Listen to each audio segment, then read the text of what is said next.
Hello everyone, welcome to the VM management classes presented by Damini.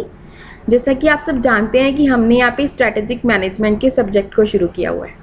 आज हम इसकी second last video complete करने जा रहे हैं, that is a strategic implementation. और इसी वीडियो के अंदर मैंने चैलेंजेस के टॉपिक को भी कवर अप करा है। आई होप कि मेरी जितनी बनाई वीडियोज़ हैं आपको हेल्पफुल रही हों। बिफोर स्टार्टिंग द वीडियो मैं बस आपको एक इन्फॉर्मेशन देना चाहती हूँ कि जैसे ही आपका ये सब्जेक्ट ख़त्म होगा, इसके रिलेटेड सारे टॉपिक्स आपके कंप्लीट हो जाएंगे, इसके बाद जो आपके लिए मैं वीडियो लेके आऊँगी that is on the MCQs of this subject. आपके जितने भी UGC के हमारे सब्जेक्ट्स यहाँ पे कवर अप होंगे, जैसे ही वो सब्जेक्ट्स कवर अप होंगे उसके बाद एक वीडियो उनके MCQs के ऊपर होगी। ऐसे ही स्ट्रैटेजिक मैनेजमेंट का जैसे ही कंप्लीट होगा, इसके बाद आपके लिए एक MCQs की वीडियो आएगी कि आपको एक बारी क्लियर हो जाए कि UGC के एग्ज़ाम में क्वेश्चंस किस टाइप के आते हैं। So now let's start the video of strategic implementation.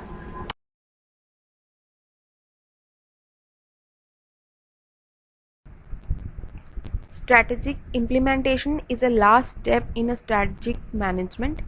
आपने स्ट्रैटेजिक इंटेंट किया, then you have to do strategic formulation. आपने फॉर्मुलेट किया स्ट्रैटेजी को। अब जो आपने फॉर्मुलेट किया, जो आपने प्लानिंग करी, now it's time to be a implement on them. आप उन स्ट्रैटेजीज़ को परफॉर्म करोगे, फिजिकली परफॉर्म करोगे। अब पता लगेगा कि आपने जो स्ट्रैटेजीज़ फॉर्मुलेट करी थी, क्या वो एक्चुअली अचीवेबल हैं आपके ऑब्जेक्टिव्स के लिए या नहीं। that is only known by the strategic implementation. So that's why this is a very important step, क्योंकि बिना आप किसी चीज़ को परफॉर्म किए आप जज नहीं कर सकते जो आपने स्ट्रैटेजी बनाई थी क्या वो ठीक है या नहीं है। So it's a very important step. So strategy implementation refers to the execution of plan and strategy. जो भी आपने प्लान बनाया, स्ट्रैटेजी बनाई, now it's time to be a execution on them, execute them, right. आप strategy जब आप बनाते हैं तब आप सिर्फ एक प्लान कर रहे हैं, अपने माइंड में थॉट्स लेके आ रहे हैं, हम ये करेंगे, हम ये वाले प्लान्स बनाएंगे, इस वे से जाएंगे। लेकिन इम्प्लीमेंट करते हुए आप एक्चुअली उन्हें परफॉर्म करते हैं और आपको दिख रहा होता है कि जो मैंने सोचा था क्या वो उसी हिसाब से काम में चल रहा है, आ रहा है, मैं अपने ऑब्जेक्टिव्स को अचीव कर पाऊंगी या नहीं कर पाऊंगी। That will be known by the strategic implementation also. Now simply, strategic implementation is a technique through which the firm develops, utilize, integrated all the resources of it. अब जितने भी उसके पास रिसोर्सेज हैं, पीपल्स हैं, स्ट्रक्चर है, उनको cope up करते हुए, उनके साथ कॉपरेट करते हुए, ज्वाइंटली उनको लेते हुए अपने ऑब्जेक्टिव्स को अचीव करना, अपने स्ट्रैटेजी को साथ में रखते हुए, जो मैंने स्ट्रैटेजी बनाई थी उसको अपने दिमाग में रखते हुए, अपने सारे रिसोर्सेज को सही से इस्तेमाल करते हुए स्ट्रैटेजी के मुताबिक आप अपने कॉम्पिटिटर को मात दे सकते हैं। So with the help of an strategic implementation, a proper strategic implementation, you can achieve your objective easily. अब यहाँ पे जैसे ये चार्ट दिख रहे हैं आप, that is a process of a strategic implementation. सबसे पहले देखो हमारे पास क्या आती है, स्ट्रैटेजिक प्लान होता है, हम स्ट्रैटेजी को प्लान करते हैं। Now it's time to be a implement on them. Different portion पे आप इम्प्लीमेंट करते हैं। प्रोजेक्ट इम्प्लीमेंटेशन होती है, प्रोसीजरल वे होती है, रिसोर्सेज एलोकेशंस होती हैं। अब जैसे आपने अलग अलग फैक्टर्स पे अपने इम्प्लीमेंटेशन कर दी, now it's time to be a leadership on them. क्योंकि जब तक आप उन्हें एक स्ट्रक्चर में लेके नहीं चलेंगे, लीडरशिप पोजीशन के साथ लेके नहीं चलेंगे, how can we achieve our objective. तो आप अपने structural implementation and leadership implementation में मैनेज करते हुए जब आप आगे लेके चलेंगे, फंक्शनल, ऑपरेशनल जितना आपका काम है उनको चेक इट आउट करते हुए, now with the help of these all आपने उसको इम्प्लीमेंट किया अपनी प्लानिंग को। Now it's time to be evaluate and control. Last step में क्या होगा कि आपने जितनी इम्प्लीमेंटेशन कर ली, अब हम चेक करेंगे कि जो आपने इम्प्लीमेंट करा है और जो आपकी स्ट्रैटेजी थी क्या वो एग्जैक्टली सेम है। अगर उनमें कोई चेंजेस आ रहे हैं तो आप उन्हें कंट्रोल करेंगे, then after you will get your objectives. So the process of strategic implementation is, firstly, building an organization that possesses the capability to put the strategies into action successfully. सबसे पहला काम तो ये होता है कि आप एक ऐसी ऑर्गेनाइजेशन बनाएं कि जिसके अंदर कैपेबिलिटीज़ हो अपनी स्ट्रैटेजीज़ को एक्शन में परफॉर्म करने की successfully. So supplying resources insufficient quantity to essential activity. Now it's time to be a supplying the resources. आपने एक ऑर्गेनाइजेशन बिल्ड कर ली, आपने स्ट्रैटेजीज को एक्शन में परफॉर्म करने वाली एक सक्सेसफुल ऑर्गेनाइजेशन आपने बिल्ड कर ली. Now it's time to be supplying the resources. जब तक आपके पास रिसोर्सेज नहीं होंगे तब तक आप अपने ऑब्जेक्टिव्स को अचीव कैसे कर पाएंगे? तो जितनी भी क्वांटिटी में चाहिए आप उन्हें सप्लाई करेंगे। Now developing the policies, now आपके पास रिसोर्सेज हैं, ऑर्गेनाइजेशन है, now it's time to be develop policies which encourage the strategy one. Such policies and the programmes are employed, जो भी आपने पॉलिसीज या प्रोग्राम्स बनाए हैं, now it's time to be employed them which help to continuous improvement on them, right. So combining the reward structure, आपने इस organisation बना ली, resources दे दिए, पॉलिसीज मिल गई, पॉलिसीज को मेंटेन हो गया, now it's time to be reward structure. जब तक आप किसी को मोटिवेट नहीं करोगे regarding the objective of your organisation, तब तक वो अचीव नहीं हो पाएगा। So combining the reward structure for achieving the result, using the strategic leadership. Without any leadership you can't be achieve your any objective of the organization. तो leadership सबसे important होती है. So this is a step of the process of the strategic implementation, building an organization, supplying resources, developing policies. Such policies and the programs are employed. आपको improvement चाहिए, then आप report structure लगाते हो, leadership लगाते हो. Important factors for the strategic implementation.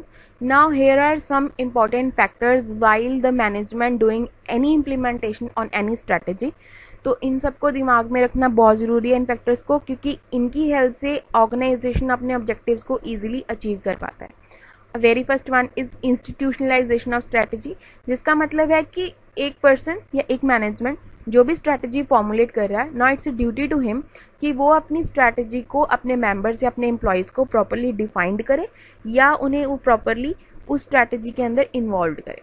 कि जब तक आप अपने एम्प्लॉयज़ या मेंबर्स को अपनी स्ट्रैटेजी को प्रॉपरली डिफाइंड नहीं करोगे, वो आपकी ऑर्गेनाइजेशन के ऑब्जेक्टिव्स को अचीव ही नहीं कर पाएंगे, क्योंकि वो स्ट्रैटेजी के अंदर इन्वॉल्व ही नहीं होंगे।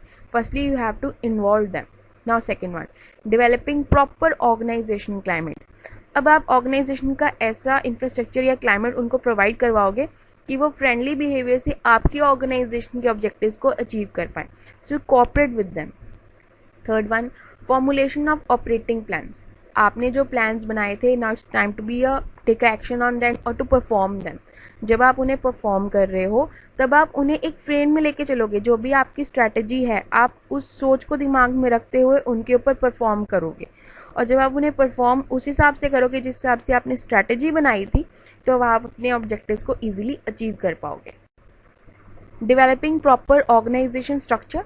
Now here the organisation structure is कि आपके डिफरेंट ऑर्गेनाइजेशन के डिपार्टमेंट जब मिलके एक स्ट्रैटेजी के ऊपर काम करेंगे, they are linked together for that strategy, that is organisation structure. और आप जब स्ट्रैटेजी को इम्प्लीमेंट कर रहे हैं तो आपको स्ट्रक्चर भी वो वाला चाहिए जो आपकी स्ट्रैटेजी के साथ रिक्वायर्ड हो। जो आपकी स्ट्रैटेजी है उसके साथ रिक्वायर्ड करता हो आप स्ट्रक्चर आप जो है क्रिएट करेंगे। फॉर एग्जाम्पल कि आपकी अगर स्ट्रैटेजी है कि हमें एक नया प्रोडक्ट निकालना है, तो आप उन्हीं लोगों को लेंगे, वही स्किल्ड पर्सन्स लेंगे जो कि नए नए प्रोडक्ट्स के रिगार्डिंग आपको नए आइडियाज़ दे सकें, उनके रिगार्डिंग नई रिसर्च कर सकें। तो आप स्ट्रक्चर भी वैसा ही बनाएंगे, right. Last is periodic review of strategy. Review of strategy is taken at regular intervals so as to identify whether the strategy or implemented is relevant to the purpose of organization. It means आपने अब सब कुछ देख लिया, आपने institutionalise भी कर दिया, डिफाइन कर दिया, क्लाइमेट दे दिया, फॉर्मुलेटिंग कर दी, डेवलप भी कर दिया, अपने ऑर्गेनाइजेशन स्ट्रक्चर भी उसी हिसाब से कर दिया। नाउ इट्स टाइम टू आप रिव्यू करेंगे। आपने जब सब कुछ कर लिया, इम्प्लीमेंट हो रहा है, अब आप देखेंगे कि जो आप इम्प्लीमेंट कर रहे हैं और जो आपने प्लानिंग करी थी, क्या वो सब उसी के हिसाब से चल रहा है और आपके ऑब्जेक्टिव जो अचीव हो पा रहे हैं। As the organisation operates in a dynamic environment, क्योंकि आप लोग, आपका जो इन्वायरमेंट है या हमारा जो इन्वायरमेंट है वो डायनामिक है, जो चेंज होता रहता है, सो विच में change any time. So it is essential to take a review. तो आप अपने काम का रिव्यू रोज़ ब रोज़ लेते रहेंगे कि किस हिसाब से आपका काम चल रहा है, आप अपने स्ट्रैटेजी के हिसाब से काम कर पा रहे हैं या नहीं कर पा रहे हैं। So to know if it can fulfill the needs of organization or not. अगर ऐसा नहीं हो रहा तो आप उसे कंट्रोल करेंगे। Challenges of change. जब भी ऑर्गेनाइजेशन अपने इन्वायरमेंट में या अपने मैनेजमेंट प्रोसेस में कोई भी चेंजेस लेके आना चाहेंगे तो उसको कुछ चैलेंजेस जो है फेस करने पड़ते हैं, और उन सब चैलेंजेस को हम वन बाय वन यहाँ पे रीड करेंगे। Now this topic of challenges of change is the last topic of your strategic implementation portion, जिसको मैंने पहले ही वीडियो में एक्सप्लेन कर दिया कि आपको स्ट्रैटेजी इम्प्लीमेंटेशन जैसे ही समझ आएगा तो आपको चेंजेस वाला पोर्शन भी साथ में समझ आ जाएगा. So let's start. Lack of proper planning. जब तक आपकी प्लानिंग सही से नहीं हुई तब तक आप अपनी ऑर्गेनाइजेशन में चेंजेस नहीं लेके आ सकते.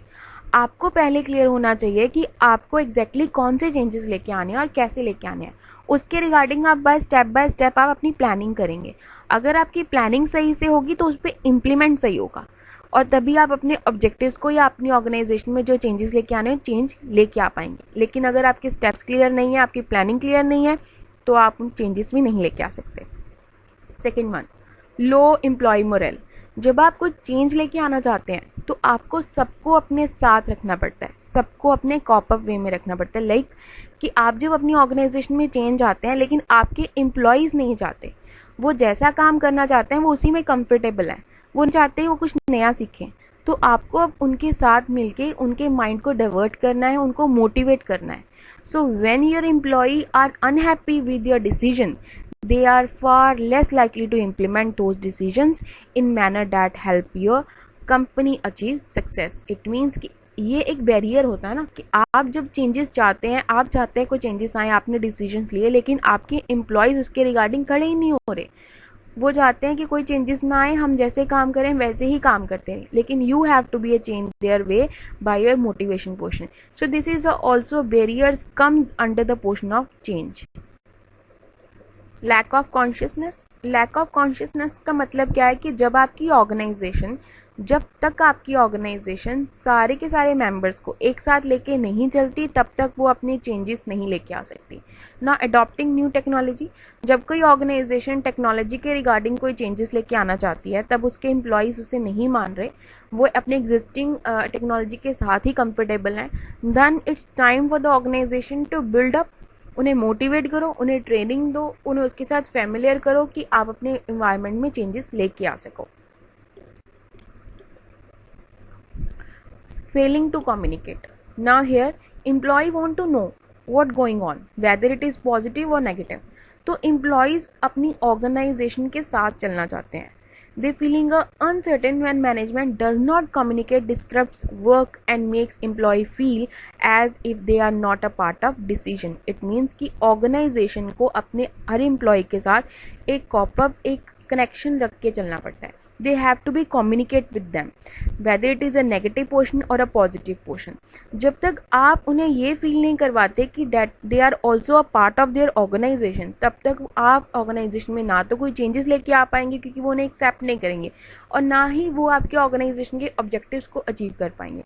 सो it is very important for the organisation कि आप अपने एम्प्लॉयज़ के साथ या मेंबर्स के साथ एक कनेक्टिविटी बना के रखें, एक कम्युनिकेशन, गुड कम्युनिकेशन लेवल बना के रखें. Keep employees update regularly about the plans and the process towards the change implement. आप उन्हें बताते रहे दरमियान कि क्या चेंजेस आप लेके आने वाले हैं, क्या इन्वायरमेंट को चेंजेस चाहिए कि वो आपके साथ जब आप चेंज लेके आए तब वो खड़े हों. आपको मेरी वीडियो कैसी लगी प्लीज़ कमेंट्स बॉक्स में जो बताएं. मेरी वीडियो को लाइक करना, शेयर करना मत भूलिए. जैसा मैं आपको हमेशा बोलती हूँ कि जितना ज़्यादा आप इसे शेयर करेंगे उतने नीडी स्टूडेंट्स को ये मिल पाएंगी. मैं आपके लिए ऐसे ही नए नए टॉपिक्स लाती रहूँगी. इसके लिए मेरे चैनल को सब्सक्राइब जरूर करें और बेल आइकन जरूर दबाएं कि आपको नोटिफिकेशन मिलती रहे. Thank you for watching this video. Subscribe now and press the bell icon. Never miss an update.